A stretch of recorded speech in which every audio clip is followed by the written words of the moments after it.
I was like, who is Taylor Swift? And they looked at me like, you cannot be, there's no way you just said that.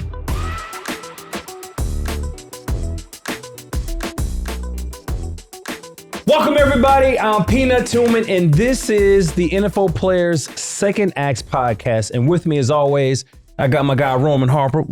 I like that. What's Suede? I believe it is Suede. That is correct. Thank you. I appreciate it, man. Thanks to all our listeners and viewers. Always appreciate you always tuning in. And Peanut, I'm very excited to have our guest. We've had him on before, but he is so intelligent. He's so necessary. And I can't wait because he always gives the people what we want. Whether we want it or not, we going to ask it. So he's actually been on the show 3 times. He is a Walter Payton Man of the Year award winner. He is a college football Hall of Famer. He is the vice president of football ops. Ladies and gentlemen, welcome to the pod, Troy Vincent, to the show. Okay, I like it. I love the energy. Well, the energy's high this morning. Yes. Peanut worked out, so he's on 1. I'm on 1. He's on like 2. But Mustard! Yeah, that part. Where do you keep your Walter Payton Man of the Year award at? I just brought it back to the office. That thing's heavy too. It's heavy, but Yes. it was actually. Have you weighed it? I haven't weighed it, but it's heavy. Actually, 2 years ago, I brought it back it was actually in a closet. Was So it collecting dust? Was it like in a box? Like where do you keep It wasn't one of these in, at in it a wasn't box? it wasn't in a box because I don't keep nothing at home at our primary home. We keep no football artifacts. There's nothing. So when they grew up, there was nothing around football in the house. You went to the gym, there might have been something old in the gym area, but there's nothing. No trophies, no plaques, no certificates. Outside of my degrees in college and my office, there's nothing. And then maybe about 2 years ago, when they moved my office, I had some things that was kind of, I don't want to say not collecting dust, but I've been, through the years, I've been recognized quite a bit. Yeah. And I know it means something to the people around me. It has value. Let's consider it's for the folks that are in this industry. And we just do what we do because it's the right thing to do. Right. We're responsible for moving things forward. But that particular trophy was home, and I just brought it back to the office 2 years ago. So is there a particular reason why you have no artifacts of any football things in your house when you are a football guy? This game has provided so many things. That's not the end game. The end game is to serve Christ, to be good, law-abiding citizens, and you'll have another career, and that's like most of us, you want to play ball, you want to play pro ball, but we have a lot of artwork about our history, about our responsibility to carry things forward. So those are the images. I know what I can be by what I see. So that's my wife and I. We've been very particular about putting images of things that they could be. My sons don't have to be football players to bring value to society. My daughter doesn't have to be in this. Our youngest daughter wants to be a school teacher. So we have images in our artwork speak to different things, different career paths, the challenges of our history, so that they can see and always remember where we've come from, what the fight is, and where we need to go. So again, most of my little sport things are in the office. So where does the Walter Payton Man of the Year, where does that rank as far as all of your accomplishments? I get asked that question often. And I've just been fortunate, just through the grace of God. I've been a recipient of the Bart Star. I've been a recipient of the Byron Wizard White. I've been a recipient of the Jefferson Award, the Sporting News. So I've had that opportunity to be recognized. I just use the term recognize. But in the space that I love the most, which is football, is giving me more than I can ever give it. It's at the pinnacle because it truly represents excellence. I'm keeping it in the framework of the sport. It is one that is the most recognizable in our sport. So it sits in the middle of the office so that staff members, one, is a reminder of who you're talking to when you come into my office and what I represent and what we represent for those. And it's really beyond the recipient of that particular year, because all of these young men are winners. They're all team winners. You did a good job of explaining all that too before and previous, like how much pride we all take in that, because it really is, you're giving to your community that award. So to even be recognized for your team that year is a big deal. And then all of a sudden the real winner, it's even bigger. Correct. So that even that language of when I was on a call, we were on a call with the team winners, the club winners. It's just important to celebrate them because they're representing, 50, 60 something guys in that locker room. They are the team winner. Yeah. And then there's going to be one person recognized nationally. So it's just another vehicle to spread the gospel, and to keep the main thing the main thing. Because when people ask me about it all the time, I'm able to pivot and talk about real issues. Mm-hmm. So, I mean, amongst players, you talk to a lot of the guys and you get a sense of it. And Peanut does a really good job of this too. Is like, how coveted is this award, the Walter Payton Man of the Year award? As far as like the players see it, I know the trophy is one of the nicest. It's one of the heaviest. You get to put it in now. You get it on the jersey now as well. It's about 50 pounds. Just for y'all listening, the trophy weighs about 50 pounds. I only know because I tried to pick up Peanuts before. And I was like, man, this thing's way heavy than I thought it was. No, it's crazy heavy. Yeah, crazy. And you don't realize it when you get it. No. Because you're just like, oh, yeah, I'm just leaving it sitting on the little It's pedestal. way heavy. So how coveted is this award to the players that get this award, as far as like all the awards that are out there, individual awards? So you have to look at it as because you got to, be a performer on the field. Mm-hmm. But yet it really truly speaks to who you are. So every club, different clubs have different ways that it shows up on how they celebrate. And now we've just seen when Peanut and I were recognized, it was just, at the time they were giving out watches.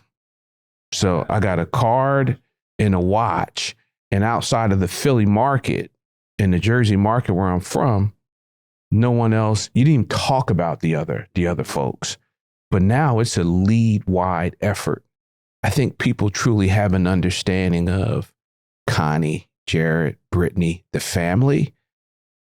We have to continue to tell the history of Walter, the Bears. So I think collectively as a league, we've done a better job of celebrating the good of the game, the value of the men inside their communities. So when a guy walks in the locker room, that's the first thing, they start talking about it. And now that the players have say-so into that's why that's so important, because the players know who's actually genuine and actually doing some really good work. So I do believe, outside of, winning the ultimate game, the Super Bowl, it's always nice to have at least a Pro Bowl nod on your quote unquote sports resume.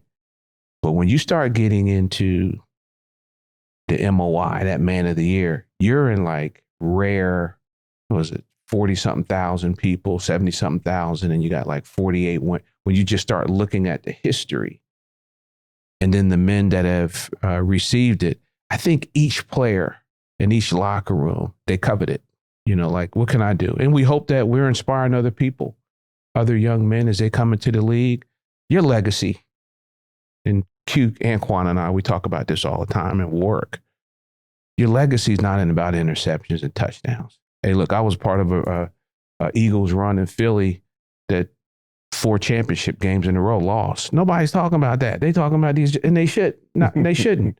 Someone else, 9 other people in award number 23. Yeah. Other people are intercepting balls. Other people going to Pro Bowls. But who's out there like, your legacy is into how many other people are you impacting? Like, that's where your family legacy, your individual legacy, those kind of things last.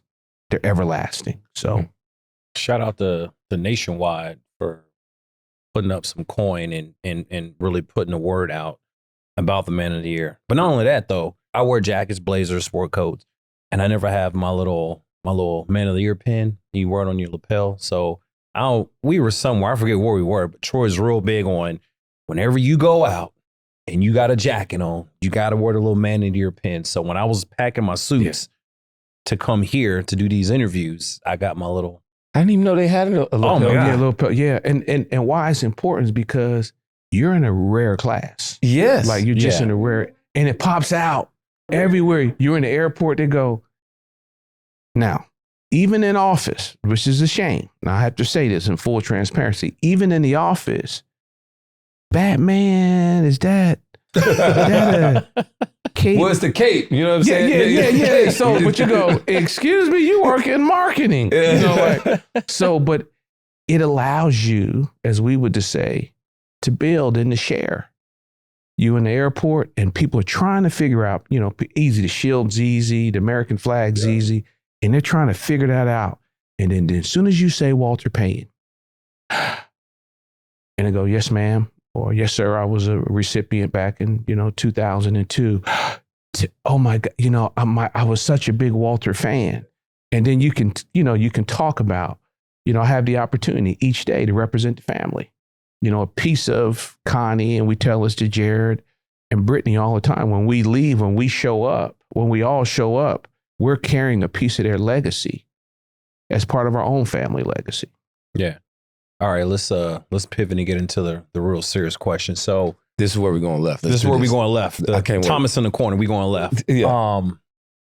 I want to know your thoughts on what you think of the fans and basically all NFL fans about the referees and how everyone thinks that they are for the Kansas City Chiefs, specifically in the AFC Championship game, fourth quarter, was like 16 minutes left or something like that. And it was at 4th and 1, and Buffalo goes for it, and they don't get it. And then the refs, they say they didn't get it, and ultimately Kansas City gets the ball back. What are your thoughts on Troy? Flat out, like my wife would say, they cheating for the Chiefs. They cheating. What's going on, Troy? That's Heather's question. Heather put me up to that question. So immediately my first reaction, because I hear it and I see it, is just like, that's losers talk. I agree. I put myself back in that seat and just say, that's losers jargon. That's that Monday morning or that late evening, and you trying to figure out how you explain to your front office why they done whooped you the last couple years. Period. There's always a human element, and you hear, what about technology and when is such and such? At the end of the day, there's always a human element that we cannot ignore. When did forward progress stop? That whistle has to be blown by a human. And forward progress, where did it stop? You can bring in all the technology you want after that, but that human element will always exist. Now, you were short 6 inches with another play. As we would say, okay, we got to bow up one more time. Somebody got to make a play. You all been in that huddle. Somebody got to make a play. Don't matter who it is. You fell short again. And you gave the champs back the ball. They moved forward in Super Bowl 59. Period. We can go, no. Absolutely, and then what does the data say? Mm-hmm. And I just shared this because yesterday I was out at a community event and I'm coming back and I'm hearing some of this, I would say, noise. And I'm like, oh, let's just send out, here's 18 weeks of plays, playoff play. So QB hits, whether it's roughing the passer, UNRs, UNSs. Whoa, What's a UNR? Yes. UNRs is like roughing the passer. I mean, unnecessary roughness. Okay. So the penalties around the QB. Mm-hmm. So you got unnecessary roughness. You got RPSs, which is roughing the passer. Any of the quarterback, we consider the quarterback. Mm-hmm. So per 100 plays, Kansas City ranks 8th on calls, correct calls that are favorable for them, favorable to other clubs. I mean, to other quarterbacks.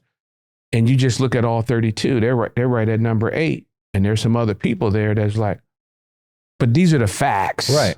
That if you don't put the facts out there, you get all of this speculation. Emotions don't care about facts, Troy. Correct.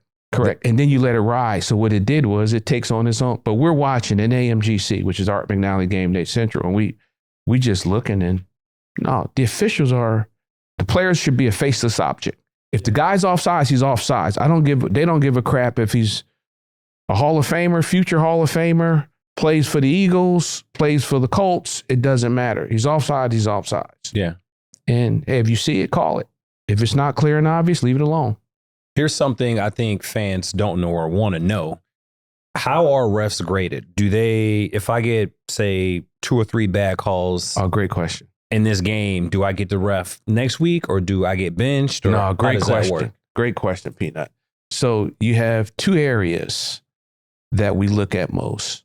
It is foul recognition. Did you recognize it? Did you recognize what was happening? And then did you actually call it? Was it the right call or the incorrect call? Did you put a foul down or did you not? So it's real simple. We call it reduce the variables. As a player, you made the play, you didn't make a play, plus, minus. And then about 2 weeks, somebody going to be saying, you're going to look in the corner, somebody going to be backpedaling in the corner, about to take you. We got to get a workout. We got to get a workout. Somebody working out. So with the officials, you got the 122, and then you got 17 ROs, which is the replay officials, and you got 17 RAs, replay assistants. They're graded on every play. They all have a coach, so they all have a position coach. Okay. Like we do. They all have a coordinator. So you call it They got coach. coordinators too? They have coordinators, coach coordinators. I didn't know that. That is just evaluating them individually as a line judge, back judge, side judge. And then you got a coordinator that's making sure the position coach is now grading and making sure that he's educating that official the right way. And then we added a third layer, an independent auditor. So we have a third person during the week making sure there's no funny business going on. Now, what's the real challenge for the official? And this is what I've seen personally. You're officiating sometimes around gamesmanship. Mm-hmm. That is hard. That is very, very difficult. So people say, what do you mean gamesmanship? Well, we know when we're prepping for the opponent, there's certain things, certain looks I want to give them to try to trick him or try to disguise something. They're not only trying to defeat their opponent, but they're also now teaching this is what this official can see and this is what they can't see. Or they'll go back because now clubs are doing officiating of reporting like they do with the player. And, every week there's somebody with a red jersey on or somebody such and such, you're always watching them. Well, the clubs do that for officials. We see it. This person will call this or likely not to call it. So you can get away with this week, but we're not even going to put this in the game plan because this referee or this umpire, they do a pretty good job of picking this up. Or this back or down judge, they typically let some chicken fighting, as we would call it, hand fighting, they let it go on. This one right here, they're going to throw it. So Sean Payton, when he was my head coach, he always had the referee report. This crew, hey, hands to the face, big holding. This is the crew that calls it. They're ranked da-da-da-da-da. This week, this referee's pass interference, they don't really call that one. So guys, you're going to be able to play a little bit more on the outside of it. So we did the same thing in Chicago. I think that's huge, right? Mm-hmm. To understand who you're playing. Yes. It's part of the opponent. Yes. Yeah. Like knowing all the information before you go out there helps you be ready. The same thing you're talking about, the gamesmanship. This is my last thing on the referees I want to know. How they got all this information, right? You're giving them all this information. You got a coach, you got a coordinator now, you got 3 levels of all these things. How do you take all that information, but then still be able to block out the noise and still call the game and understand? Because like you said, when guys start getting in there, you got to know the feel and flow of the game too, because we're not here to watch you referee games. That's what makes them extraordinary. At a high rate of speed, real time, no cameras. We all have the luxury now, 81 cameras, 100 cameras, slow-mo. Yeah, I saw it. Yeah, I've been watching it for a day and a half. So now I done picked it up. He saw it real time. Mm-hmm.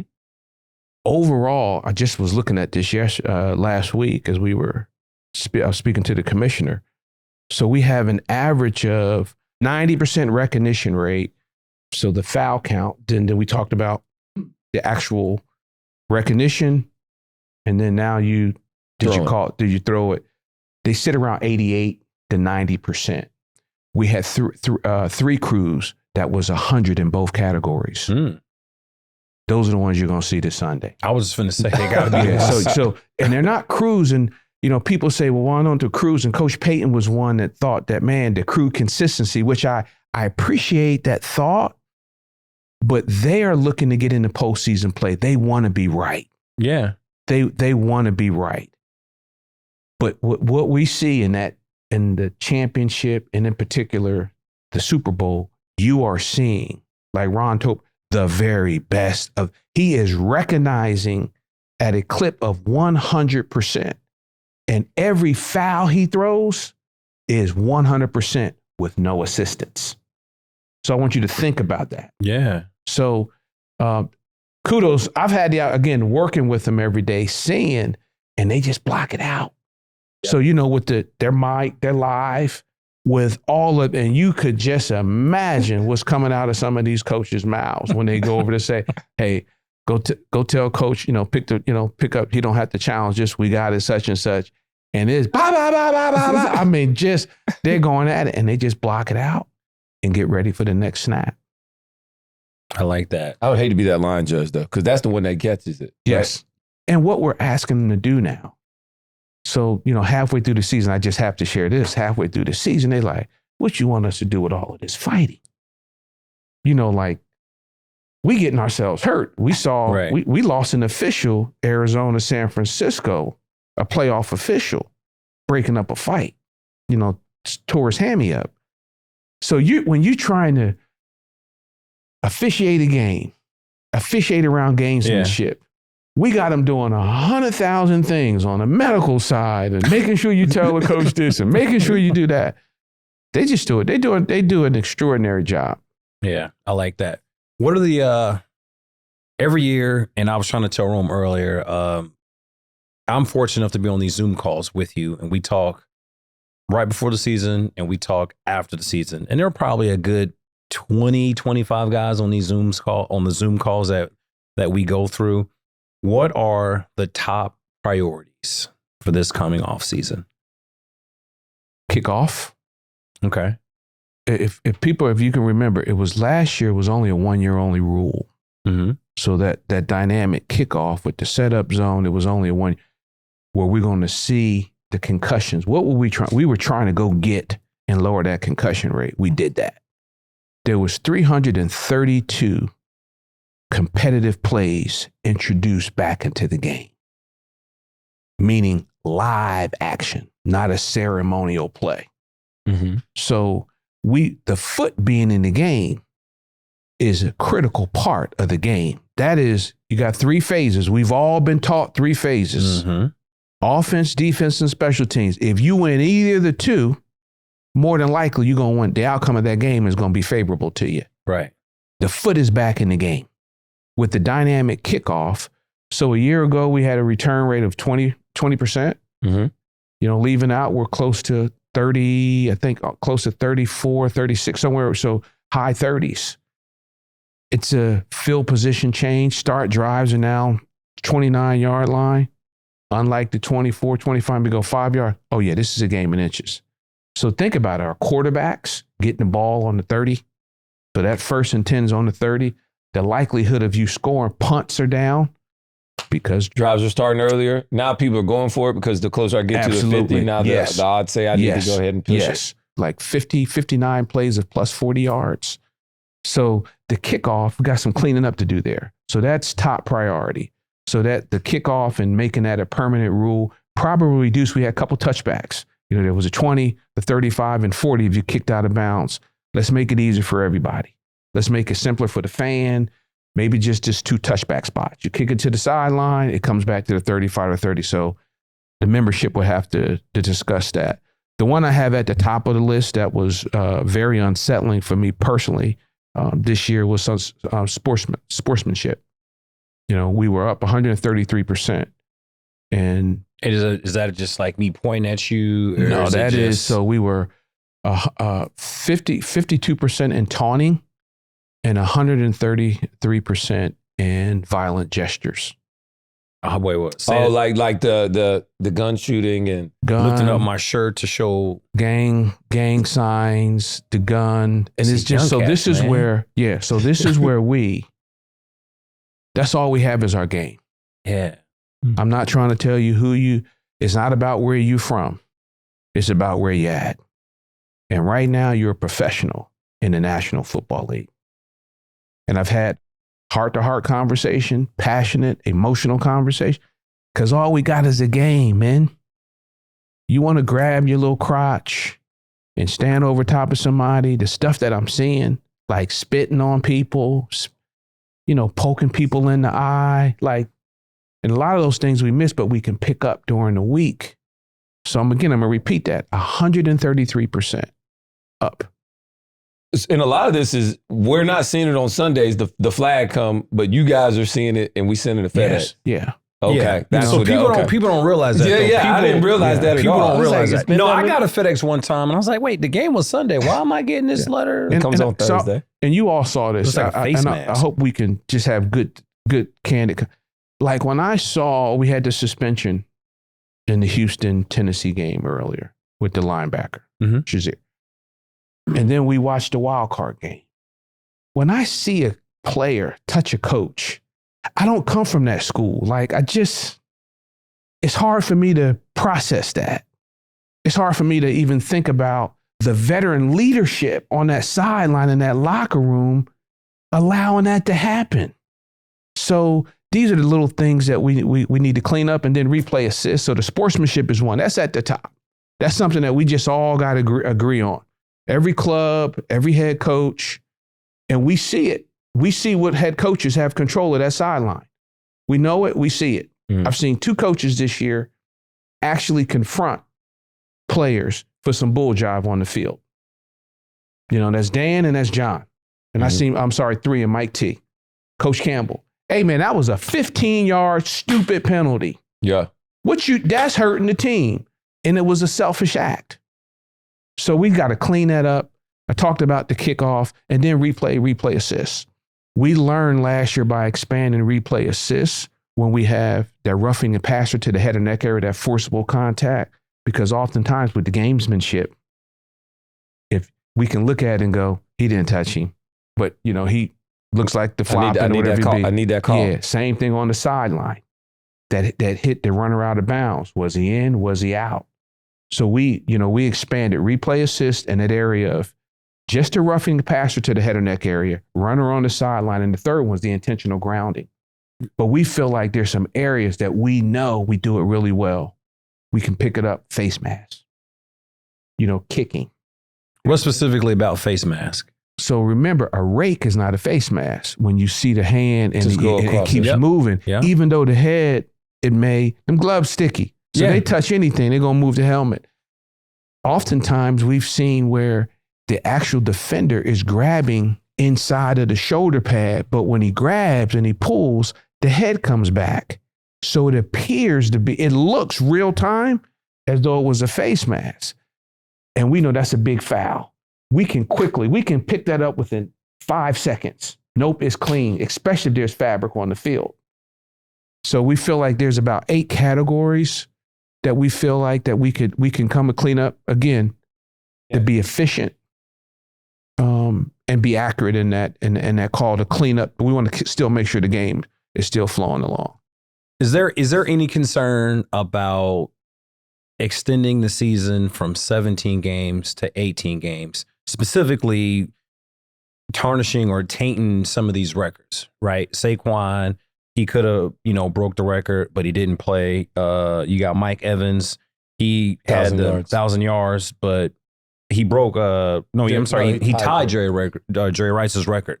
Is there any concern about tainting these records because guys are actually getting 1 or 2 extra games now to actually to break the record?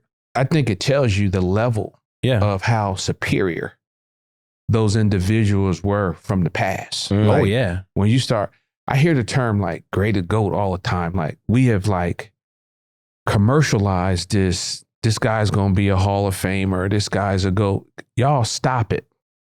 Just stop it. That man, he did that in 10 games. He did that in 12 games. Those sacks, he did that. It was a 12 or 14 game schedule. So I think as you think about extending, there's been a lot of talk about going to an 18-2 model. When I look at the entire picture, and this is why players, they got to be informed. Mm-hmm. And as I would say, keep the main thing the main thing. You know, there's an economic piece here, and then there's a wellness. Because the reality is somebody's going to pay for it on the other end. They're going to pay for it long term. When I just look at attrition, roster from week 1, roster to week 17, 18. The Kansas City Chiefs they're here. They're healthy. They are. Probably the healthiest team. Quarterback's healthy. Philadelphia is healthy. Lost a few people, but not those, as we would say, not those dogs. Not the main dog. Not the main dogs. And I just think as the players, as our office, as we examine all of this, there's a lot of different factors that come into play. And when we look at the rule books, rather than a little asterisk, we need to think about how that is presented when you start talking about breaking records. Yeah, he had 2 more games than the person that did it back in 1988 or 1992 or 1967. So I think but the attrition, as you all know, man, week 15, week 16, you just making it. No doubt. So you're talking about the attrition of it. I think this is perfect segue for also, because it doesn't start just in the NFL now. It starts in college. College plays way more games than they did back when you played or even when I played. 10 games was a lot. Winning 10 games was huge. And now it's just like, dude, you just trying to get a playoff to get in to play another 3 or 4 games. And then all of a sudden you're playing all these games. Then you get into the NFL. Now we're going to 17, 18 games. With no guardrails.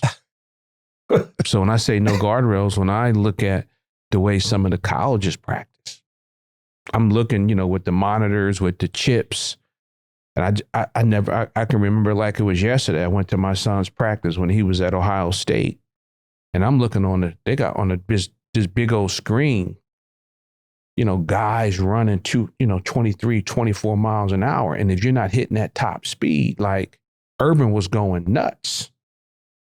And in my mind, I'm like, how could they do this every single day and then show up on Saturday?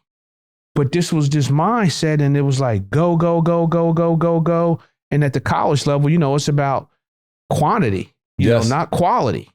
So it's about more plays, more plays, more plays, more plays, more plays, not quality. And I'm saying, okay, that's why you're getting beat.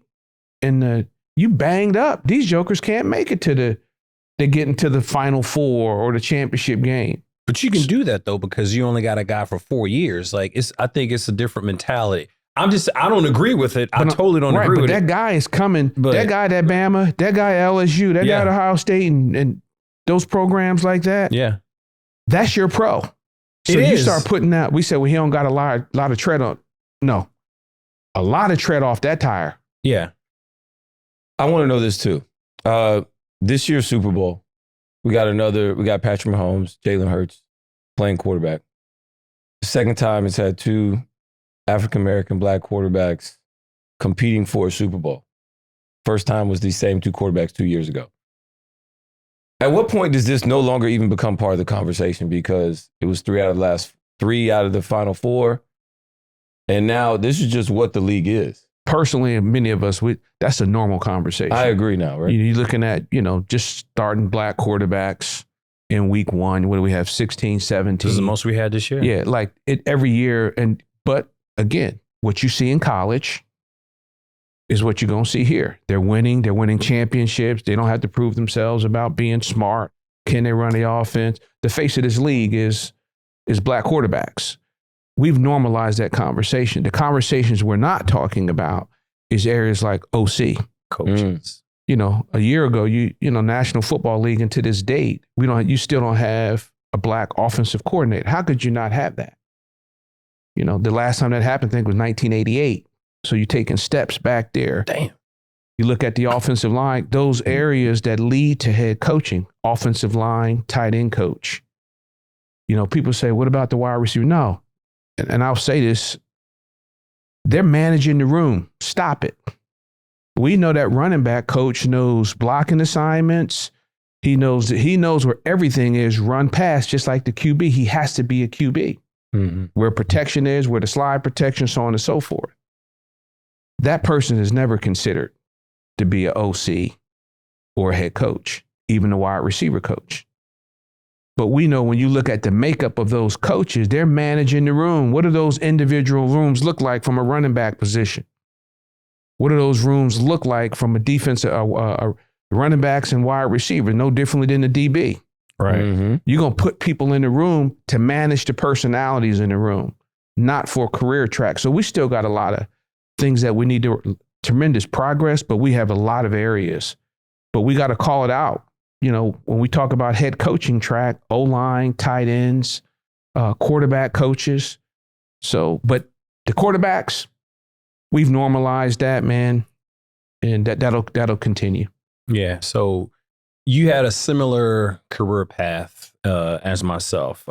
Specifically, your first Pro Bowl in '99. It was your 8th season. In other words, you didn't get good till you was old. Yeah, they missed. So they missed out on 3, Peanut. Hey, that's why I said, hey, you never go in the first great season. Everybody knows that. No, I had like 4 great seasons. I believe it. And trust me. If anyone gets it, I get it. Ultimately, what I'm trying to say is, as you got older, you got better. Or they just missed everything and you was good the whole entire time. I was good the whole entire time. I like that. I wasn't better. Well, I wasn't flamboyant. Yeah. You just played the game. You did it the right way. You're just a quiet professional. As Emmett Thomas said, I was a hired gun. Mm-hmm. I had some skills that was unique, but my best years was year 5 through 8. No question, on field performance, the way my body moved. When I came over to Philly from Miami, my last year in Miami was my best. And then my first 2 years in Philly, I thought was my best, but I understood who was in front of me. Like Troy, Rod Woodson, Rod. You know, Troy, Darryl Green, Darryl. I get it. Back then, it was those 3 guys. Yeah. They weren't going any place until they were ready to move on. Mm. And I never forget calling Prime. Hey, man, you really want to go? Like, you really want to, you really want to go to, and that was the following year. He and guess what? Fast forward, I made the call to somebody else, Champ Bailey. Hey, Champ, I was voted in. You ready to go? Yeah, I'm ready to go. And then does that make it makes all sense. Yeah. My first one, I was the alternate, and then I got in.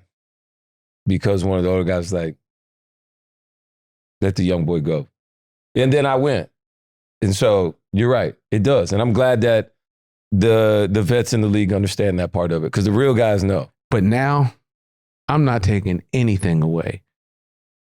When you start getting into like 5th and 6th and 7th, I mean, like alternate. Oh my, like I remember my first. And Hardy, Nickerson, I walk in that room, it was straight up. We practicing, hey, we on the field 15 minutes, like ready to go. And he, boom, hitting everybody, like headbutting everybody in the huddle, like, hey, we gonna go. I mean, it was like, wasn't no, we gonna take it easy. No, we here, we gonna play, buckle up. I'm over in Hawaii, like, I thought me and Aeneas looking at each other like, did he just, yeah, man, we gotta go. And now it's. So what do you feel about, because up until this past Pro Bowl conversation, how do you feel about the product and what it's done? I actually want to give the NFL a lot of props because the way the evolution has gone, right? People weren't tackling, so it didn't feel like football. So let's not continue to watch this product where people are going to tune out, which they started to do. Now I feel like it's a check in the right direction. Not because I'm a football purist, so it's not football, but like young people love what they're doing. Yes. Like my kids, they just sat up and watched it. It was so entertaining watching dodgeball, watching the questions and then the quarterback's throw. like this whole team aspect that's still there. Guys seem like they're having fun. They're competing. They had their little sprint competition. My kids didn't want to change the channel. And then all of a sudden, I got it. It is called reimagine, being practical. Mm-hmm. Man, the guys have a lot on the line. Now we're asking the guy to come play a game, or the way the setup was. This is a time to celebrate. You celebrate the best 80 plus players in the world in this sport. What are things that make you happy, that you have fun? The dodgeballs, playing cards, the skill things. They had a questionnaire too, where you had to see if you knew your best teammate. Oh, I didn't know. Yeah, and then you say, okay, flag is frankly, it's a new sport for many, not for those who are on the 7-on-7, because 7-on-7 is flag for those who've been around for decades. Now they just say it's flag, but it's for many of us, it was 7-on-7. It's a new sport. It allows us to show people helmets off. You see the personalities of the players, which is outstanding. We don't have enough of that. That's the one challenge that we have as a sport. You got this gladiator equipment on, so no one gets a chance to see Peanut. No one gets a chance to see Roman. And when he's actually a handsome young man, or he smiles a lot. And you see the players with their families.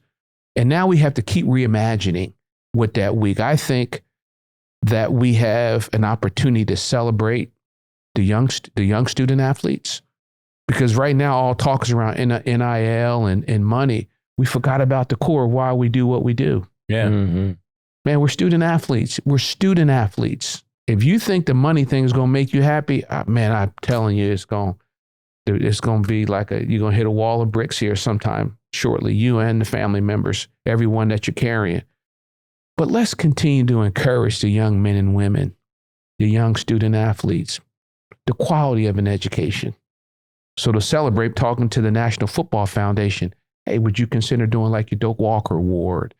I was with Jalen Milroe, Mm-hmm. And at the New York Athletic Club, celebrating, his accomplishment, bringing those kind of things to the Pro Bowl. So you have that week long of celebration. Like, no one's talking about this young man, academic All-American, quarterback, played in, multiple big bowl games. This is what we want our young people to see.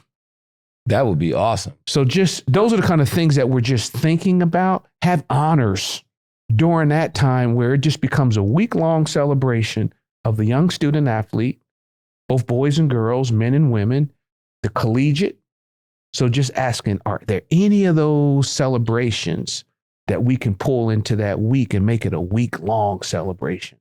And then on Sunday, like they did this week, the kids love it. That's the audience. No one's tuning into a 3-hour. They get enough of that during the regular season. Give them something fun. They've seen their heroes jump in a pile of whatever. So, Slide. Yeah, my kids, they loved it, dude. They were like crazy. All right. Which I just wanted to make sure I told you that I like the product. I like when you guys are reimagining this. And I love that you're going to bring in college people too, because then that allows college players to be celebrated, and then they're being celebrated for the right thing. Yes. And absolutely. we ain't talking about none of the stuff that people hate talking about, which is NIL, which nobody really understands. Right. Also, what that platform does, it allows us to show the reach of our game. Mm. Like the international players coming over and watching the young boys and girls like compete, participate from Panama, in Canada, in Mexico. I saw Japan. I went to their tournament, and I'm saying, okay, they got some philosophy here, some layers. Like this youth, I don't know if they were 13 or 14-year-olds, but they were doing some schematics like, oh, that's high level. Not two people in one spot. They had some decoy stuff coming out. So I'm like, okay, but it gives a chance to showcase our game globally. Didn't they beat us in the game? Like the adults? It was like a... Yeah. They did. Let's not. Yeah. Okay. Yeah. Sorry. Especially with LA 28 Olympics. Are you ready? Are you ready to play this game? It's called the Troy Vincent replay game. You ready? He just freestyled that too. He just made it up. I'm ready. Are you ready? I'm ready. All right. What do I have timeouts? No, No. you do not have timeouts. Do I have And there's no replay. You got either. about 10 seconds to answer. All right. Because we're on the clock. All right. We're going to ask you 3 questions to see if you remember, and it's about your playing career, which you don't keep any memorabilia around either. So I'm really interested to see if you get this, right? All right. Do you remember the 6 players that were drafted in front of you? Troy Vincent was drafted number 7 overall in 1992. Go. Steve Ettman, Number 1, correct. Quentin Coriat, Number 2, correct. Desmond Howard, Number 4, correct. Terrell Buckley, Number 5, correct. and I can't remember the Meep. 10 seconds are up. David Klingler, David Klingler. quarterback, and Sean Gilbert, defensive tackle. So Big I should Sean. Out of so Pitt. now I You should shoulda have got that Well, one. I should have knew because I gave up that. So that night before the draft, the Rams, they came to me to be the 3rd pick. Okay. They were doing a lot of pre-draft deals at that time. So Indianapolis wasn't sure if they wanted to take a D tackle and a DB or a D tackle and a linebacker. They end up going with Quentin and the big fella. So they called me at the hotel. I'm in New York at the hotel to draft because I was always projected 1 through 5, the latest. And when they called me, those 2 had already signed 4-year deals. And they offered me a 5-year deal. But the way they positioned it was, you don't want to be the 3rd pick in the draft. And then I want to ask them the terms. It was a year over more than what the first 2. That means I was going to hurt everybody else behind me. Right. I didn't have an agent. It was just me and my grandparents. So I was in the hotel like, I don't want to hurt nobody behind me, but if I sign this, accept this. And they said, well, we're going to call Sean Gilbert. He was at Pitt. Because Sean's going to be there. I said, well, if he want to be the 3rd pick, that's fine. Wherever I go. So I should have knew that. Sean Gilbert 3rd. Another great story. All right, you ready? Number 2, quarterbacks. I got it. Do you remember the quarterback that you got your first career interception on? Jeff George. Yeah. Okay. Do you know if you had any return yardage? No, I think I fell. I think Lewis Oliver. You had some return yards. I thought I fell because I was so happy that the ball was actually in my hand. I got my first. I thought I caught the ball and then fell. You took it back about 32 yards Okay. and then got tackled. Okay. But it was Jeff George, correct? It was Jeff George. Correct. All right. You have sacked 5 quarterbacks in your NFL career. Do you remember who they were? No, I do this. Yes. Not all, but the one that I just think about the most because I see him every Sunday is Troy Aikman. Why is that? Just Philly and Dallas. Okay. We don't really see eye to eye on a lot of different things. And when sometimes I hear him just on Saturday talk or Sunday games, just It still comes back to you. Got to let him know. just comes back to me. It comes back to me. So, yes. And then Troy, and I do remember sacking Rams from Greatest Show on Turf. No? No, No. that's was that's that? a It's that's not a, Kurt. Yeah, that's wasn't It's Kurt? not Kurt. You made that up. No, Yeah. I thought maybe his backup was in. You dreamt it that. Okay.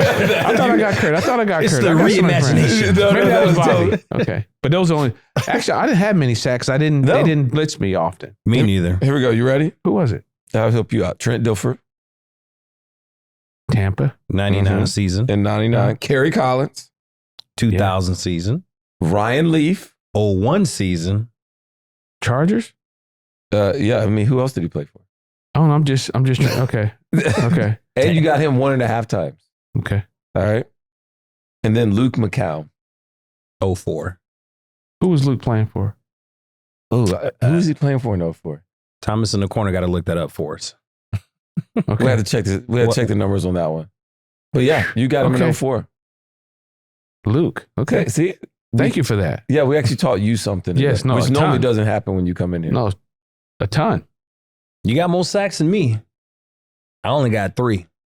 I didn't know that either. I didn't blitz that How many much. did I have? 5? 5.5? Oh, Five and a half. Luke, he played for the Browns. Okay. Played for I the didn't Browns. know that. Yeah, see? There you go. I sacked somebody from the Rams.